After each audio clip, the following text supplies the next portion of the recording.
Buenas noches a todos. Queremos darles la bienvenida al inicio del bloque de coloproctología. El día de hoy vamos a tener la charla de enfermedad diverticular no complicada a cargo de Jaime Lozano Herrera, que como ustedes saben es estudiante de noveno semestre. Actualmente es el tutor par del bloque 2 de cirugía general y es el vicepresidente del grupo de interés en cirugía general y miembro fundador de este. Asimismo, contamos con la presencia de Juan Pablo Nieto, que es miembro activo del grupo y estudiante de sexto semestre. Entonces, Jaime, si quieres presentar al doctor. Sí, hoy también nos acompaña el profe David Vaquero, coloproctólogo, cirujano general, médico y cirujano, epidemiólogo y profesor de pregrado y posgrado de cirugía y coloproctología, todo de la Universidad del Rosario. Profe, gracias por aceptar la invitación y acompañarnos hoy. Gracias a ustedes por la invitación.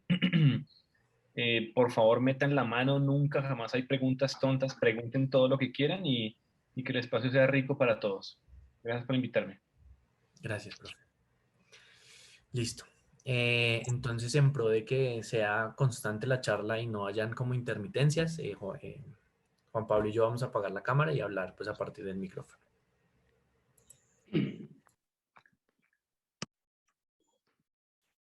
Listo. Estas fueron las principales referencias que usamos.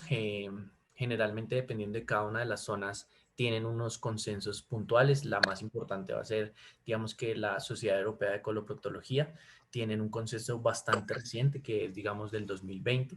Entonces, ese fue como el principal apoyo, pero todas las demás guías son bastante nuevas, 2019 al 2018 máximo. Esta va a ser como la guía que tenemos para hablar en esta charla. Y bueno, entonces no siendo más, empecemos. Para abordar de manera íntegra esta patología, vamos a empezar a hablar de la epidemiología. La prevalencia de esta enfermedad es un poco difícil de evaluar debido a que la mayoría de las personas que la presentan van a ser asintomáticas. Y pues los estudios, o todos los estudios que vemos, sí, como en redes y todo esto, van a incluir a personas solamente sintomáticas. Entonces, por eso puede que los datos ahí vayan a cambiar. Es relativamente nueva, es una patología benigna, es la patología benigna más frecuente del colon, así se denomina. La incidencia aumenta desde el menos del 16% en pacientes menores de 40 años a mayor del 63% en pacientes mayores de 70. Hay una pregunta. Su ubicación más frecuente es a nivel del sigmoides, pero tanto la edad como la ubicación va a cambiar a nivel asiático. Es decir, en los asiáticos, la edad temprana de instalación va a ser como lo más común, es decir, las personas menores de 40 van a tener mayor incidencia que las personas mayores de 70. Y la ubicación también va a cambiar.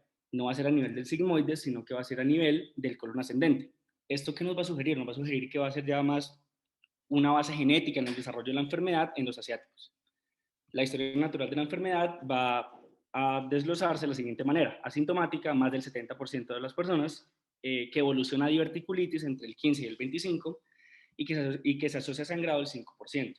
Resulta que este dato del 15 al 25% que evoluciona a diverticulitis, en los últimos años se ha visto pues cuestionado, se dice que en verdad este dato es menor al 5% y es bajo la misma premisa que les estaba contando. La mayoría de las personas que están incluidas en el estudio son sintomáticas, pero pues como que se desconoce o se echa de menos a las personas asintomáticas, que es la gran mayoría.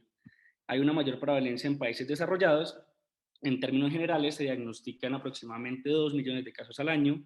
Está entre la cuarta y la quinta enfermedad en términos de costos económicos en atención médica. Y pues ya estamos en el grupo de interés de cirugía y todo esto. Es la indicación más fuerte en colectomías segmentarias en países como Colombia, México y Chile y pues muchos de Latinoamérica.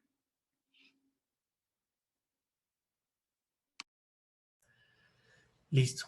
Entonces, para poder hablar un poquito de la enfermedad diverticular, tenemos que hablar de anatomía. Yo sé que en la charla anterior de pronto ya la repasamos un poquito, pero quiero hacer, digamos, que énfasis en varios puntos.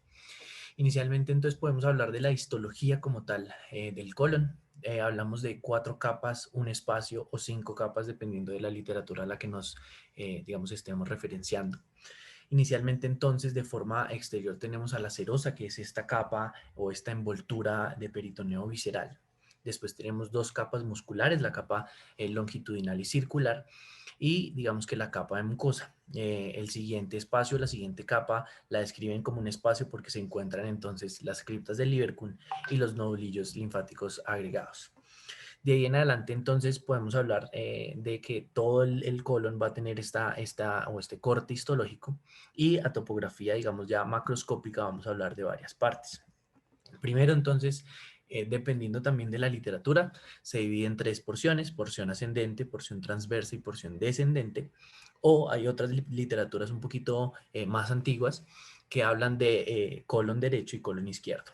Eh, Independientemente de todos, digamos que hay varias aclaraciones cuando hablamos del colon, ya me devuelvo. La primera entonces es que para diferenciar el colon de la porción de intestino delgado, hablamos digamos, 3 cosas puntuales. La primera va a ser a nivel endoscópico, las austras que tiene el colon interiores, los pliegues semilunares como tal, que se van a ver incluso en las radiografías más adelante, y las teñas longitudinales que cubren casi que la totalidad del colon. A razón de eso, entonces, podemos hablar también de otra porción importante para diferenciarlo del intestino delgado, y es la porción iliocecal, en donde toda la porción más distal del intestino delgado, que es la porción ileal o el ilion, se va a unir a partir de la papila ileal en el ciego. El ciego entonces a forma inferior va a tener el apéndice vermiforme en todas sus posiciones, siendo retrocecal la más frecuente, después pélvica y demás, pero digamos que eso no es parte del tema. Lo importante, digamos, que de esta unión iliocecal va a ser entonces las fibras que tiene la tenia en ese momento. Hay unas fibras del ilion que van hacia la tenia y otras que van hacia la papila. Lo importante es que ambas fibras constituyen lo que se va a denominar como el músculo longitudinal del ileón, que es, digamos, que esa porción que se va a unir entonces al ciego. De ahí en adelante entonces tenemos toda la porción ascendente del colon, que como referentes o como cosas puntuales para hablar tiene 2 recesos o 2 flexuras, que es la izquierda y la derecha, o la explénica y la hepática. Entonces me devuelvo un poquito.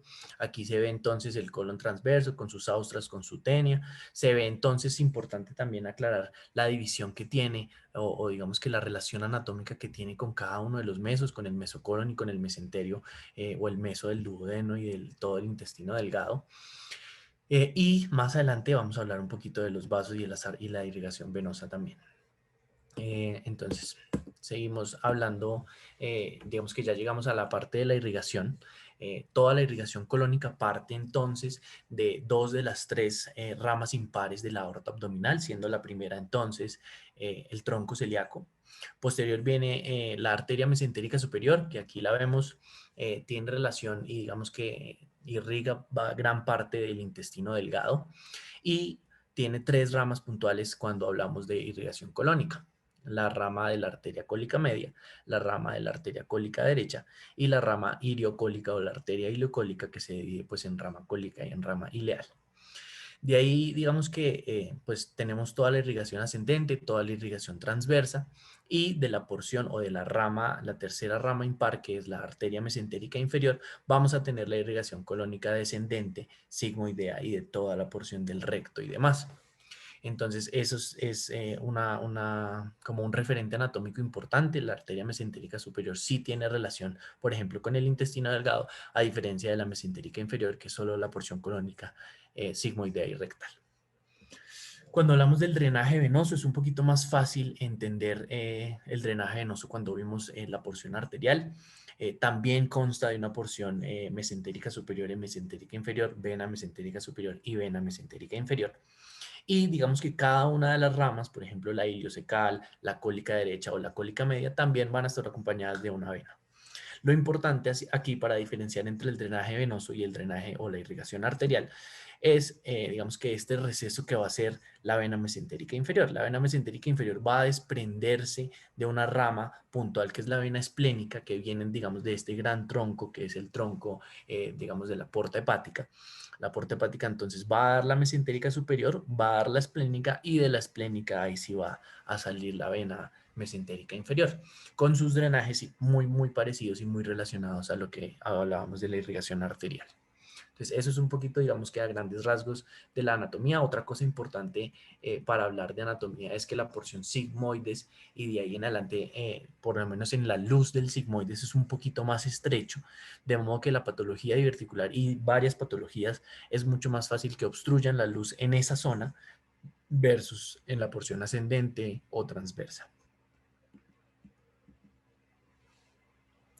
Antes de abordar la fisiopatología, el diagnóstico y demás, tenemos que tener claro ciertas definiciones, como lo son la definición de tubérculo, tuberculosis y enfermedad diverticular. Entonces, el divertículo es una herniación o es una protrusión de la parte interna, es decir, de la mucosa de la pared del intestino grueso. Normalmente va a emerger a través de su capa muscular y va a formar pequeños globos o dilataciones, por decirlo así, de la pared del intestino grueso. Otra característica muy importante es que va a ocurrir claramente pues, en áreas débiles de la pared intestinal para que los vasos sanguíneos puedan entrar con mayor facilidad o puedan penetrar con mayor facilidad. Vamos a tener divertículos verdaderos y pseudodivertículos o divertículos falsos. El verdadero, o sea, básicamente la diferencia es que el verdadero va a poseer todas las capas de la pared intestinal, mientras que el pseudodivertículo va a carecer de alguna de las capas, ya sea la muscular o la submucosa. En cuanto a la diverticulosis, es sencillamente la presencia de divertículos.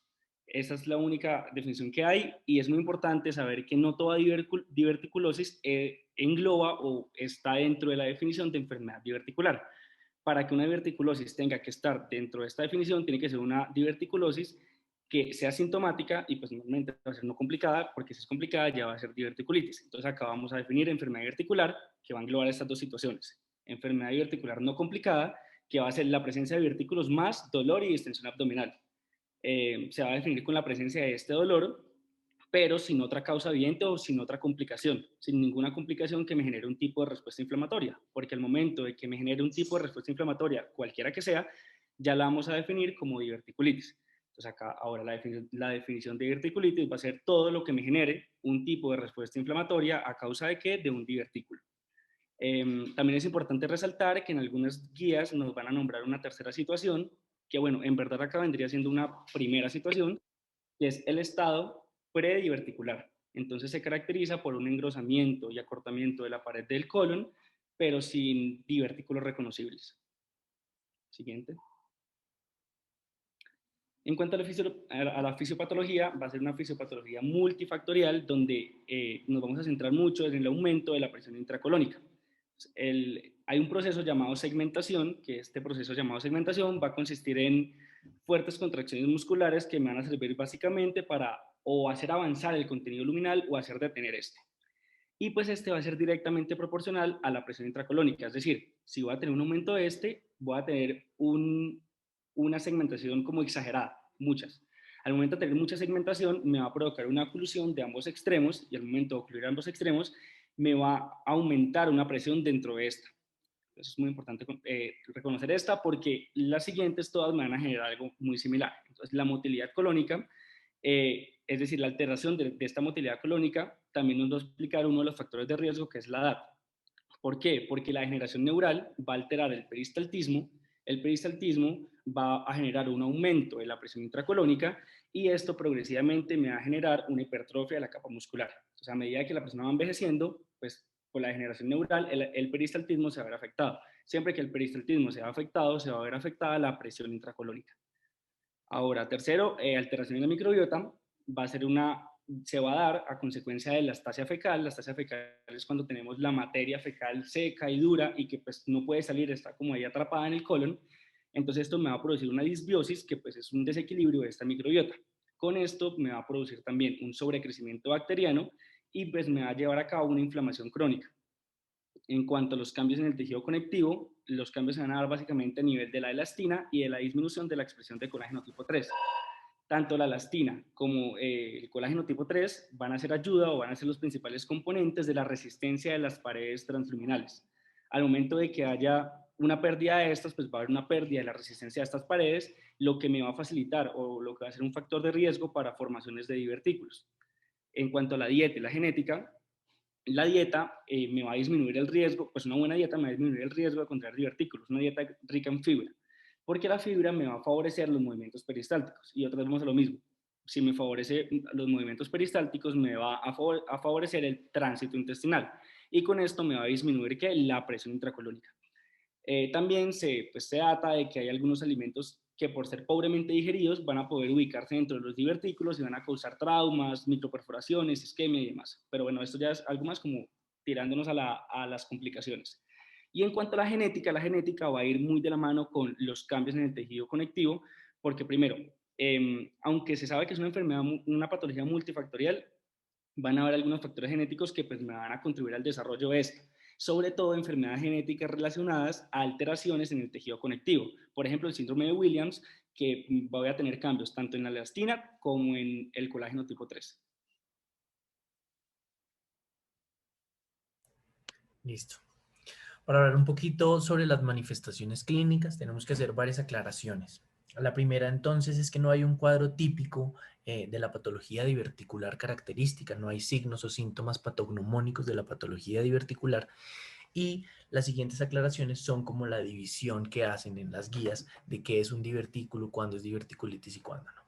Entonces, inicialmente, y ahorita vamos a ver un cuadrito que esquematiza eso mucho mejor, pero inicialmente vamos a hablar de que la diverticulosis colónica va a ser simplemente el caso del paciente que tiene la formación de divertículos en cualquier parte del colon, sea transverso, sea descendente, sea ascendente, o sea en toda la porción del colon, o sea pandiverticulosis versus, y obviamente pues este paciente va a tener, digamos que todo un cuadro clínico, o bueno, no va a tener un cuadro clínico, sino que más bien va a ser asintomático como tal. Después entonces viene lo que es sintomático no complicado o enfermedad diverticular no complicada y enfermedad diverticular complicada. Las guías para la enfermedad diverticular complicada también le agregan como la palabra sintomática, como enfermedad diverticular sintomática no complicada, que es, digamos, de la que estamos hablando en este momento. En general, digamos que para hablar de la enfermedad diverticular sintomática no complicada, vamos a tener, digamos que en la cabeza pensando en que esta patología, como es sintomática, va a tener un cuadro de dolor casi siempre localizado en fosa ilíaca izquierda, que va a tener muchas características, digamos que sintomáticas relacionadas o digamos que como diagnóstico diferencial de los más importantes, como en el síndrome de colon irritable o síndrome de intestino irritable. Y cuando ya hablamos de una complicación o de enfermedad diverticular complicada, es digamos que toda esta sintomatología está, digamos que estrechamente relacionada a una etiología patológica generalmente, o lo más común es que sea por infección más inflamación, y van a, digamos que participar varios tipos de como tejidos o de complicaciones peridiverticulares. Generalmente para usar esto, y me meto un poquito en la charla siguiente, enfermedad diverticular, podemos empezar a clasificarlos como la escala de Hinckley o la escala de Hinckley modificada, pero voy a dejar hasta ahí. En la siguiente charla van a aprender cómo se hace esta clasificación. Por ahora hablamos entonces de esta gran clasificación que es del consenso europeo, y también lo describen en varios otros consensos, en donde hacen, digamos que el esquema grande va a ser enfermedad diverticular, y de ahí en adelante van a dividir entonces, digamos que cada una de las subpatologías. Si el paciente entonces tiene presencia de divertículos, sea por forma fisiológica o demás, lo que nos va a importar entonces es si tiene o no tiene síntomas. Si no tiene síntomas, lo vamos a dejar simplemente como un paciente con una diverticulosis al que hay que hacerle seguimiento, más no hay que hacerle ningún tratamiento o manejo puntual para su diverticulosis. Si tiene síntomas presentes, entonces debemos pensar en si tiene o no tiene complicaciones. Si tiene síntomas presentes, pues claramente es una diverticular sintomática, y las complicaciones entonces es lo que me va a diferenciar entre la no complicada y la complicada. Las complicaciones entonces como cuáles, como si se tiene un absceso, si se perfora, si hace una fístula, si hace estenosis, si tiene hemorragia del divertículo, si por ejemplo la colitis segmentaria con inflamación de la mucosa, o pues digamos que la diverticulitis aguda, que es digamos que por ahora el engrosamiento de la pared colónica, y de ahí en adelante todo el engrosamiento de la pared peridiverticular cuando lo vemos digamos en un ataque. De ahí en adelante entonces pensamos en qué le pido, cómo hago para diagnosticar la enfermedad diverticular. Entonces, varios artículos tienen como estos exámenes, y les voy a ir describiendo uno por uno el por qué sí o el por qué no, pero no hay una indicación directa o un gold standard para la enfermedad diverticular. Entonces, Dentro de los hallazgos o dentro de los exámenes que tenemos ahí para el diagnóstico, hablamos de que la ecografía y el TAC son exámenes sensibles, pero no solamente son sensibles para la enfermedad diverticular, sensibles y específicos para la enfermedad diverticular, sino también para descartar todas las patologías, digamos que relacionadas del abdomen o todos los posibles diagnósticos diferenciales cuando hablamos de la patología abdominal. Entonces, la ecografía como tal, digamos que tiene más o menos entre el 90 de sensibilidad y el 100 al 86 de especificidad para las demás patologías de diagnósticos diferenciales, siendo, digamos que, descrita en la literatura por ser de bajo costo, por ser asequible en todos los lugares, pero digamos que no es de las más sensibles o específicas para la patología diverticular, aunque sí se puede ver, por ejemplo, en el caso de la imagen que les puse, los divertículos o el engrosamiento de la pared colónica. Después tenemos el TAC, que digamos que es útil a la hora de abordar también la enfermedad diverticular porque me permite diferenciar un poquito de forma, digamos, un poquito más claro cada uno de los segmentos que están comprometidos por los divertículos, pero también tiene mucha relación con uno de los diagnósticos diferenciales también más frecuentes, que es apendicitis o toda la patología apendicular. En ese orden de ideas, pues digamos que el TAC aborda ambas patologías de forma muy clara, de hecho es el gold standard para toda la patología apendicular. Por eso entonces digamos que es de las más utilizadas o la más indicada en general. La ecografía tiene cierta sensibilidad y cierta especificidad para la patología, digamos, diverticular derecha, versus el TAC, que puede, digamos, tener sensibilidad de hecho hasta del 90 al 95 para la patología diverticular en general. Después también tenemos, bueno, otra cosa importante es que generalmente las personas o nosotros los médicos o estudiantes de medicina pensamos en una colonoscopia como indicación inicial, como el examen inicial para la patología diverticular, porque es una patología del colon, pero de hecho, contrario a lo que todos o lo que yo pensaba en algún momento, la colonoscopia es, digamos que el examen no menos indicado para la enfermedad diverticular o para la sospecha diverticular, por todas sus complicaciones, por el riesgo de perforación, por todo, digamos que todo lo asociado a la enfermedad diverticular complicada. A pesar de que de hecho en las colonoscopias el hallazgo diverticular, o sí, como esta imagen que se ve aquí clara de los divertículos o la de diverticulosis, es el hallazgo más frecuente en todas las colonoscopias hechas por alguna otra etiología. Entonces, es, digamos que de las cosas que más nos encontramos a la hora de hacer colonoscopias, más no es el examen para evaluar a los divertículos. Finalmente, y uno de los usados con frecuencia es el colon por enema, en donde usamos el medio de contraste, pero tiene varias, digamos que cositas puntuales para hablar. La primera es entonces que cuando el medio de contraste va recorriendo toda, digamos que toda la luz colónica, al principio marca muy bien los divertículos, como lo vemos acá, pero se va perdiendo entonces, digamos que la sensibilidad o el llenado diverticular, pues porque se va perdiendo la cantidad de medio de contraste. Entonces, sí es uno de los exámenes que está, digamos que indicado según el criterio clínico del profe o del doctor que esté, más no tiene, digamos que no podemos ver complicaciones, no podemos ver perforaciones, no podemos ver ciertas cosas que nos interesan.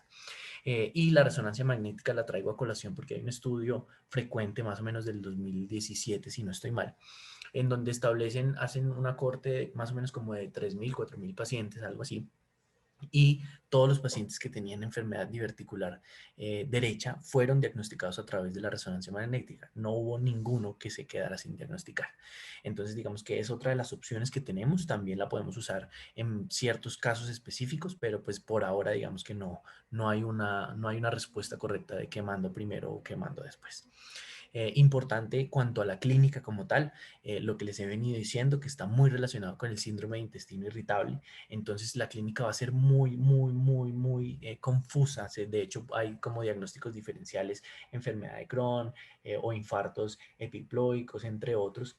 Y para eso entonces digamos que es muy importante la historia clínica completa para poder, digamos que correlacionarlo con la imagen, porque si pedimos imágenes al azar y no hacemos una historia clínica completa, pues digamos que el cuadro clínico puede ser muy confuso. En cuanto al manejo médico, este se va a hacer con el fin de claramente aliviar los síntomas, pero sobre todo principalmente para disminuir considerablemente el riesgo de avanzar a una diverticulitis. Entonces vamos a tener en cuenta nuestro objetivo terapéutico, que va a ser la inflamación crónica de bajo grado. Vamos a empezar con una dieta que va a ser una dieta alta en fibras, que acorde a todas las guías va a ser el primer tratamiento. ¿Por qué? Porque cuando hablamos de tratamiento farmacológico, algunas guías o se van a contradecir entre sí o no son muy claras en cuanto a qué X o Y fármaco pues va a ser el más indicado. Entonces, la dieta alta en fibras va a ser muy importante, pues debido a que va a ayudar a los movimientos peristálticos y con esto a la disminución de la presión intraluminal.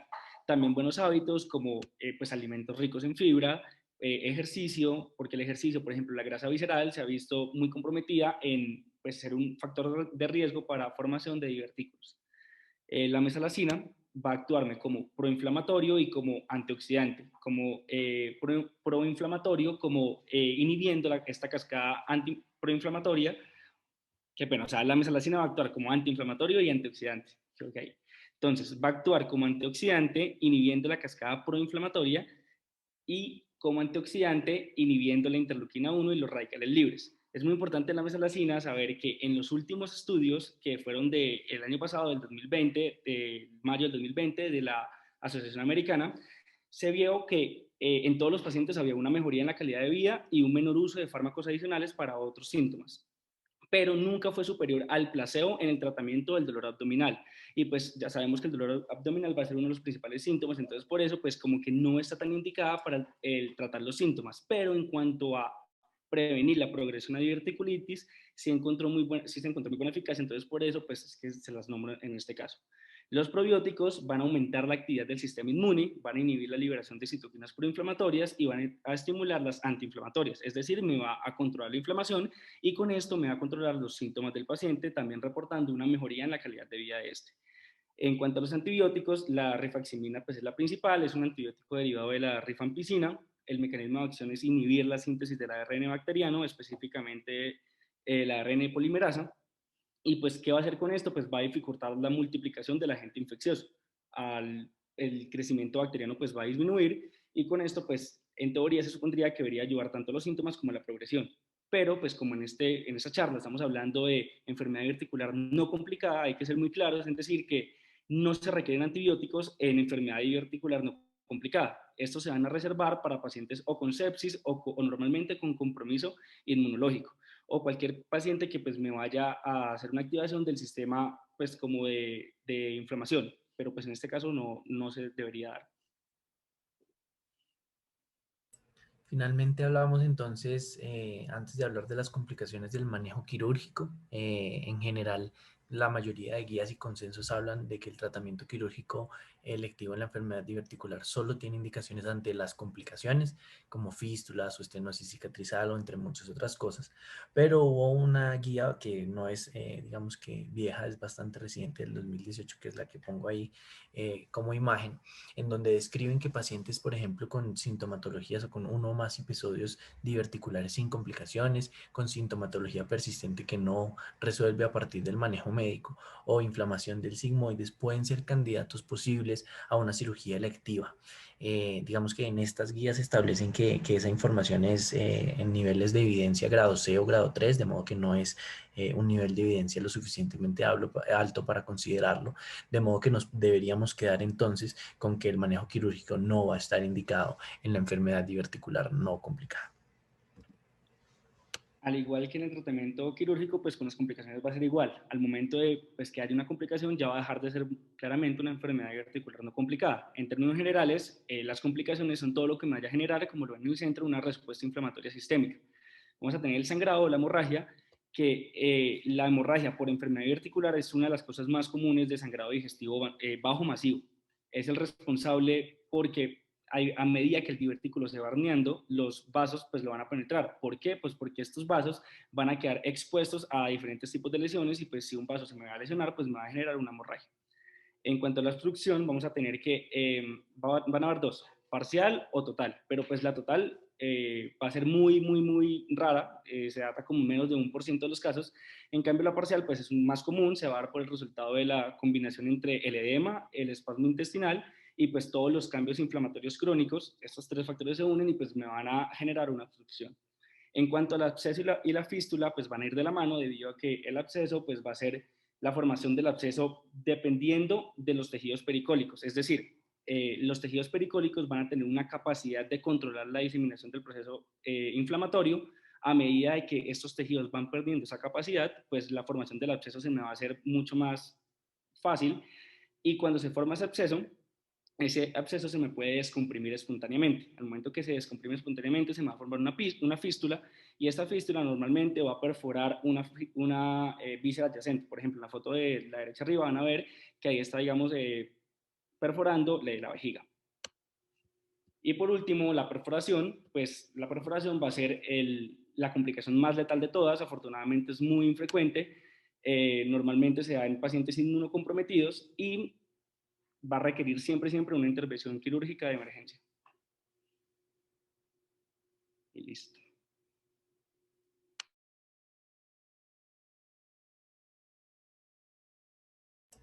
Listo, profe. Entonces ahora, mientras los estudiantes o cualquier persona hace una pregunta, pues le damos espacio a que nos dé la retroalimentación. Gracias, no, pues primero que charla tan bonita.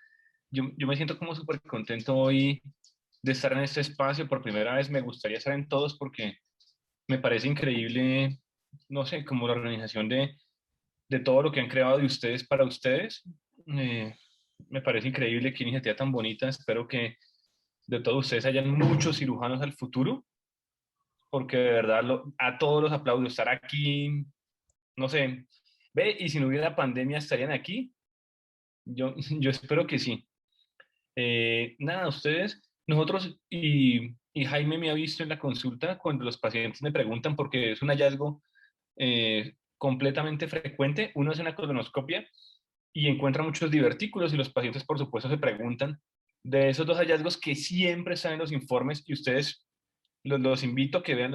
Nosotros hacemos muchas colonoscopias cada día, por ahí 20, y en todos los servicios que ustedes van rotando, van encontrando los informes y los van viendo por diferentes indicaciones, por qué se tiene diarrea, por qué se tiene sangrado, por qué perdió peso, por qué está anémico y demás. Y de los muchos hallazgos que informamos son hemorroides, y los pacientes dicen, doctor, pero aquí me salió que tengo hemorroides, necesito algo con eso. Entonces uno, tranquilo, tener hemorroides es normal, es como tener nariz. El problema es cuando las hemorroides se enferman, ¿cierto? Y otra cosa muy frecuente son siempre los divertículos, que como bien dijeron, es un hallazgo incidental en la mayoría de casos. El 50% de las personas mayores de 50 años tienen divertículos y eso no significa enfermedad. Los pacientes me preguntan eso, yo ya tengo mi cháchara como copia y pegue, que les digo siempre, y es tranquilos. Los divertículos son como las canas del colon, empiezan a aparecer de los 50 para arriba y los vamos a ir encontrando, no significan enfermedad. El problema está cuando ellos molestan, entonces no hay que dejarlos inflamar, vamos a aumentar el consumo de fibra, dieta saludable, todo lo que dijeron ustedes que es perfectamente válido, lo de la grasa visceral, hacer ejercicio que sirve para todo, no fumar si fuma, etcétera, etcétera. ¿Alguna pregunta por ahí o quieren profundizar en algún pedacito? Tal cual, los divertículos son hallazgos que sencillamente hablan de un poquito de envejecimiento, de vejez.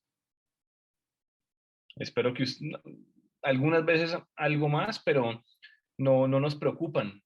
Son prevalentes completamente en la población. Y uno se los encuentra en todas esas colonoscopias que han indicado por diferentes razones. Profe, yo tengo una pregunta de pronto a modo de curiosidad. ¿En algún punto usted ha considerado operar a algún paciente que tenga enfermedad diverticular no complicada? Bueno, esta semana, curiosamente, hemos tenido dos y usted los ha visto, ¿no? Usted conoce al señor del séptimo piso, pero ese es un caso muy diferente, ¿cierto? Y mire usted, les voy a contar rápidamente la historia para que todos participen. Es un señor que llegó, él es joven, tiene como 60 años. Y el hombre, perfecto estado de salud y empieza a sangrar, hemorragia digestiva baja, muy importante, que lo ha tenido hospitalizado 3 veces en este año nada más. Siempre lo transfunden, le hemos diagnosticado siempre divertículos, pero había sangre en todo el colon, entonces no quedaba claro si los divertículos eran los culpables de ese sangrado o si de pronto estaba sangrando de más arriba. Entonces le hicieron endoscopias, le hicieron videocápsula y a la hora del té el único hallazgo patológico fue estos divertículos. Entonces tomamos la difícil decisión, y dígame Jaime si no, la difícil decisión de achacar la culpa de las 12 unidades de glóbulos rojos que lleva, de las 3 estancias hospitalarias grandes, de las 3 colonoscopias, 2 endoscopias altas y de la videocápsula a esos divertículos. Y aún así, con todo eso, pues, les estoy diciendo que 12 unidades de glóbulos rojos, 3 hospitalizaciones, 3 colonoscopias, 2 endoscopias, una videocápsula, y aún así tomar la decisión de operar al paciente no es tan fácil, porque siempre que uno toma la decisión, el sangrado ha cesado, que es la historia natural de la enfermedad. La historia natural de la enfermedad del sangrado diverticular es que viene y va. Entonces, cuando uno decide operarlo, ya se le fue. Eso estamos hablando de este paciente tan particular y con tantos hallazgos patológicos que amenazan su vida. Y ahora sí, después de toda la cháchara, entonces le cuento, no, es muy difícil, Jaime, tomar la decisión de operar a un paciente con una enfermedad diverticular que manejable de otras formas menos agresivas. Ustedes espero que roten todos en coloprocto. Usualmente los postoperatorios son muy buenos, hacemos resecciones grandes, hemicolectomías derechas, izquierdas, transverso, recto, y el desenlace es como demostrar, porque pues que Jaime me diga si no, pero en, en el tiempo que ha rotado, cuántas colectomías ha visto y cuántas complicaciones. No son muchas, pero es que cuando pasan son dramáticas. Se trata de peritonitis, de estomas, ileostomías, colostomías, riesgo de la vida. Entonces, tomar la decisión de operar a un paciente de una cirugía mórbida con una indicación dudosa no es tan fácil. Entonces, y si después de tanta cháchara le digo, la respuesta es no, no, no, Jaime, no lo he considerado. Gracias, profe. Nata. Gracias. Doctor, tenemos una serie de preguntas, entonces se las voy a leer para que las responda. La primera dice, ¿hay algún tipo de enfermedad que predisponga a tener divertículos? Ejemplo, Sí, enfermedad celíaca. pero es más fácil que eso. Los divertículos, como también dijeron en la charla, se forman por cualquier aumento de la presión intraluminal, ¿cierto? Y el ejemplo más fácil de todo eso es el que me diga, le gasto un tinto en tostado el lunes. Algo, Estreñimiento, profe. el estreñimiento, claro que sí. El estreñimiento predispone a los divertículos, ¿cierto? Cualquier entidad que de una u otra forma aumente la presión intraluminal va a desencadenar en formación de divertículos. ¿Listo? Por eso es que empieza a aparecer. Cuando uno se hace viejo, empiezan a pasar muchas cosas. La actividad física decae, la gente hace menos actividad, eh, particularmente los hombres, empezamos a, como uno le da orinadera por la próstata y todas esas cosas, empiezan a tomar menos líquido y menos líquido se va a traducir en heces más duras y también duele la rodilla y la cadera y todas esas cosas, entonces toman opioides y toman esas clases, ciertos medicamentos que a la hora del té también me producen estreñimiento y por eso los divertículos es difícil de controlar en su formación, porque eh, por muchos lados vamos a terminar en constipación crónica. Y ese es el principal factor. Entonces, ¿qué hacemos, hombre? Ustedes empiecen por su casa, arranquen a promover actividad física con sus papás, con sus abuelitos, dieta rica en fibra, verduras, ustedes saben todo lo que tiene fibra, agua, actividad física, y quizás podamos evitarnos algún sangrado diverticular, alguna diverticulitis o algo así. Y por supuesto, entidades que predispongan debilidades del colágeno, que puedan hacer que las paredes del colon sean débiles. Bueno, Gracias, doctor. Tenemos otra que dice, ¿cada cuánto deberíamos hacerle control a un paciente con divertículos? pero ¿qué clase de control se refieren? ¿Endoscópico? ¿Clínico? ¿Imagenológico? La respuesta para todos esos es, los divertículos son como las canas, muchachos. Los divertículos como tal no son enfermedad, ¿cierto? Entonces, más allá que unas recomendaciones de vida saludable, no requieren Perfecto, doctor. Tenemos otra que dice, ¿hay algún caso en el que no esté contraindicada la colonoscopia? ¿Hay algún caso en el que no esté contraindicada la colonoscopia? Pues que la colonoscopia no la estamos mandando nunca por divertículos, sino como que son hallazgos o situaciones de ese tipo. Ya digamos en el caso de la diverticulitis, entonces hay un paciente que llegó, dolor en la fosa ilíaca izquierda, eh, leucocitosis leve, y yo lo toco y como que sí, entonces decidimos hacerle una imagen y resulta que sí, hay algo de inflamacióncita ahí, pero no hay abscesos, no hay nada de eso. ¿Listo? Entonces, el manejo de esos divertículos va a ser enfriar el proceso eh, infeccioso o inflamatorio, entonces eso se le quita trabajo al colon, como cualquier cosa. Si usted tiene una tendinitis de la rodilla porque trota mucho, porque estuvo en el gym y le dio duro las pesas, entonces el tratamiento inicial es quitarle trabajo, tranquilo, no vaya tanto al gym, deje de correr, tranquilo. En el colon es como no coma, tranquilo, suave con eso, ¿cierto? O dieta líquida, suavecito. Antibióticos, hay grupos que los dan, hay grupos que no, pero bueno, antibióticos porque en la fisiopatología está considerada esa diverticulitis que haya infección bacteriana, entonces se dan antibióticos y en el momento agudo no hacemos colonoscopia, principalmente porque no es necesario. No me va a modificar la conducta, pero estaría hablando de una diverticulitis simple, por supuesto.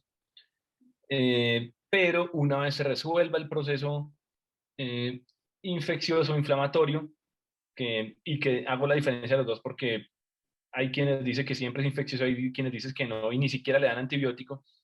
La colonoscopia estaría súper indicada, pero más que todo porque esa enfermedad es prevalente en más de los 50 años y siempre requieren un diagnóstico diferencial con una masa o un tumor. ¿Listo? Entonces, no es que la colonoscopia esté proscrita, pero uno tiene que saber que en el caso agudo podría desencadenar en complicaciones. ¿Me puede tener complicaciones? Pues ¿para qué la hago? Ok, doctor, muchas gracias. Tenemos otra pregunta que dice, según las guías de la AGA 2015, en enfermedad diverticular no complicada no se suele administrar antibióticos.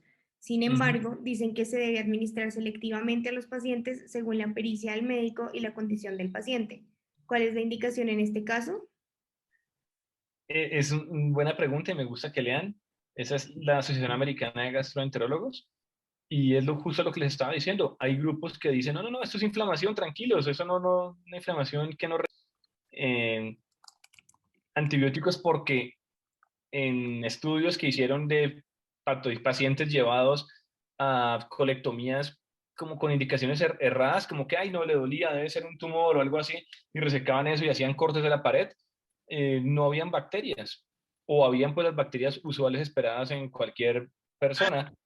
Entonces quedaron como las dudas de si esto en realidad es solamente una inflamación o una infección del divertículo como tal. Entonces uno dice como que, le doy, no le doy. Es difícil montarse en el bus de no darles, porque si yo le doy antibiótico a la hora del té y esto no lo sostengo ante un infectólogo o algo así, no pasa nada. Yo le doy antibióticos y no pasa nada. Sí, el infectólogo va a decir que resistencia antibiótica, que muchas cosas, ¿no? Pero a la hora del té uno le da un ciclo corto del antibiótico indicado, que son las enterobacterias y anaerobios y listo. Y a la hora del té no pasa nada. Pero si no la dejo y esta cosa me progresa a perforación, absceso, sí pasa algo. Entonces cada quien digamos que ve las cosas desde su punto de vista. El infectólogo podrá decir que deberían racionalizarse el recurso al antibiótico lo más que se pueda. Y uno dice, tengo que evitar la peritonitis, la perforación, el absceso lo más que se pueda. Eh, ¿Qué hacer? Pues yo todavía no lo sé, pero es que no se sabe bien. Hay gente que le da y hay gente que no le da a eso. Eh, en teoría, si usted no le da antibiótico a un paciente con una enfermedad no complicada, está haciendo una buena práctica. Hay literatura que lo sustenta, está bien, pero pues que si yo lo hago, no. Bueno, igual yo no manejo las diverticulitis de ese tipo, pero Mm, pues no lo haría.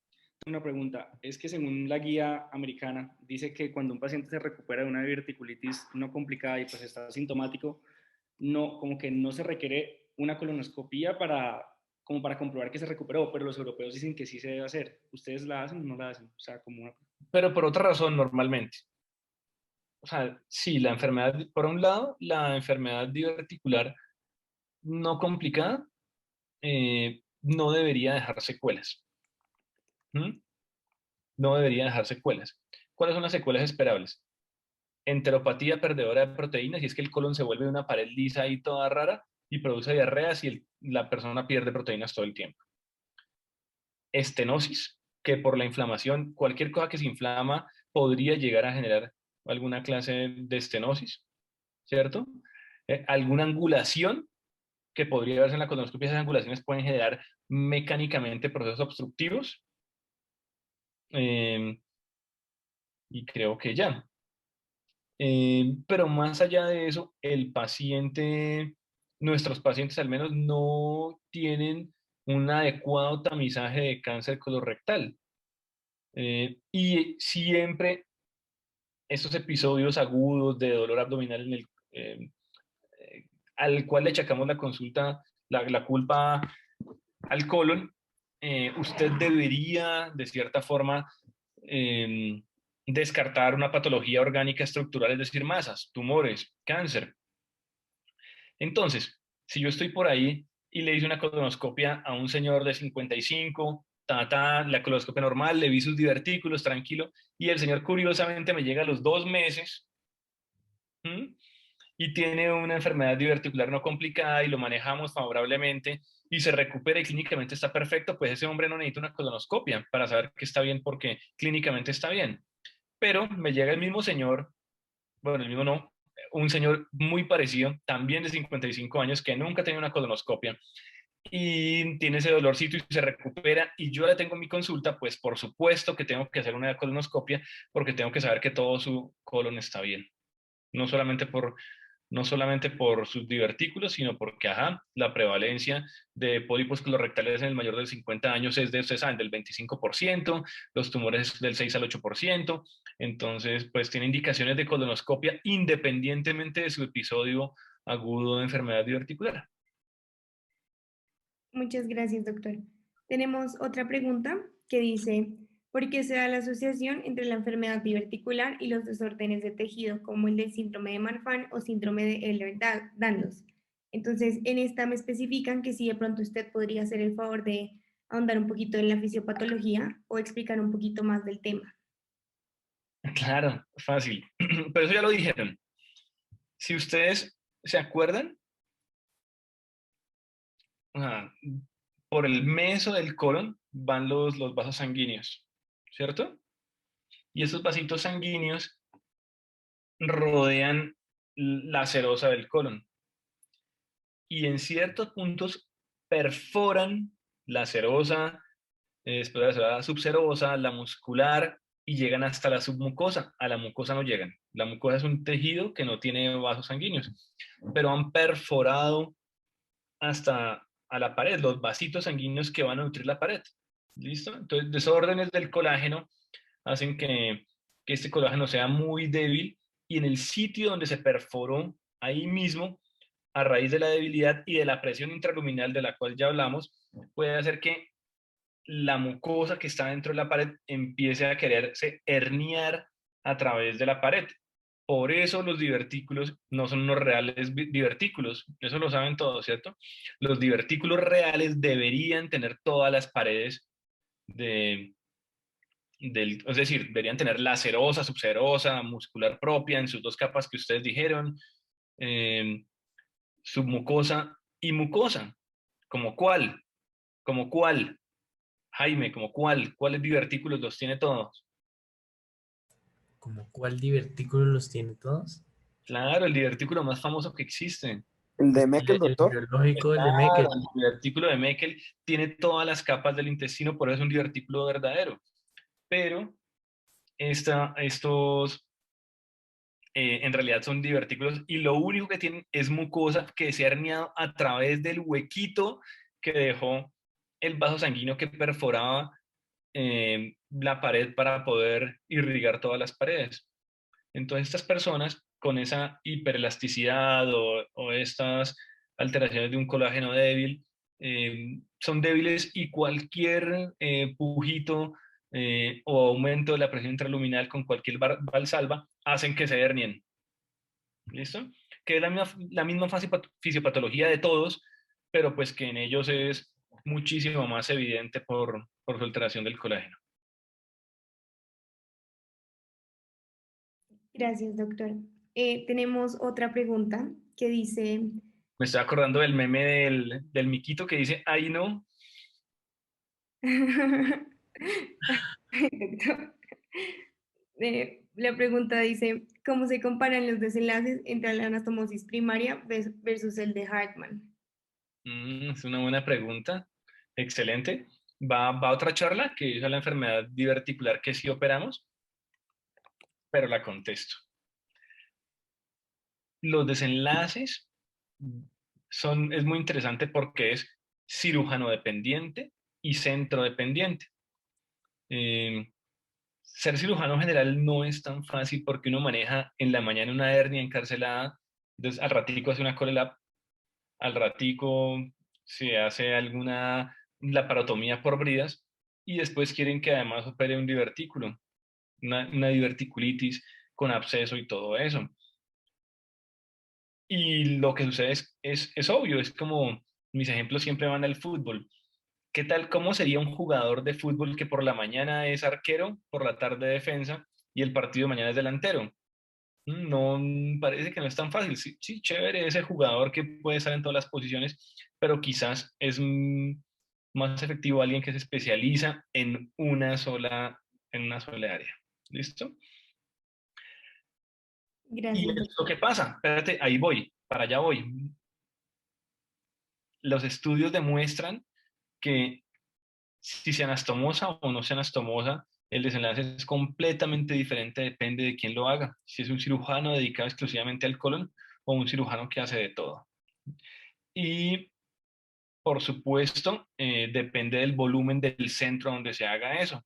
No es lo mismo si soy un cirujano coloproctólogo, pero no sé, trabajo en un sitio que solo hago hemorroides. Ah, soy un cirujano coloproctólogo de Mederi, donde me enfrento a esa patología frecuentemente y estoy acostumbrado a hacer anastomosis y, y manejo perfectamente las suturas mecánicas y todas estas cosas. A la hora del té, la indicación de la anastomosis no la debería escoger el cirujano, sino la debería proporcionar el estado del paciente. Entonces, si usted ha escogido bien el paciente que debe anastomosar y hace las cosas como tienen que ser, pues por supuesto que el desenlace debería ser favorable. Es mucho más seguro una cirugía de Hartmann, pero es más mórbida en el mediano plazo, no en el postoperatorio inmediato, pero en el mediano plazo sí, dado por la morbilidad del estómago, los trastornos del ánimo asociados, la hernia parostomal, y nunca deben olvidar que hay un porcentaje importante de esos pacientes que nunca llegan a cerrarse, por lo cual su manejo ideal debería ser la anastomosis, pero uno no debe ser garoso y ambicioso de querer anastomosar a todo el mundo porque hay sencillamente pacientes que no están en condiciones para soportarlo. Un buen juicio clínico determina el desenlace. Al que hay que pegarlo, y el que hay que dejar con una colostomía, hay que dejarlo con colostomía. Gracias, doctor. Gracias, Eh, doctor. Bueno, yo creo que entonces podemos culminar con nuestra charla del día de hoy. Nuevamente, profe, gracias por acompañarnos y por estar aquí y darnos de su tiempo. Y bueno, no siendo más, entonces nos vemos el miércoles en enfermedad diverticular complicada. Muchas gracias, muchachos, los felicito, muy buena iniciativa, y ahora descansen, pásenla bien. Gracias. Muchísimas gracias, doctor, de Muy verdad. bien. Gracias, Creo que doctor. todos lo aprovechamos mucho, entonces los esperamos para nuestras siguientes charlas. Que todos tengan una feliz noche. Hasta mañana, chao.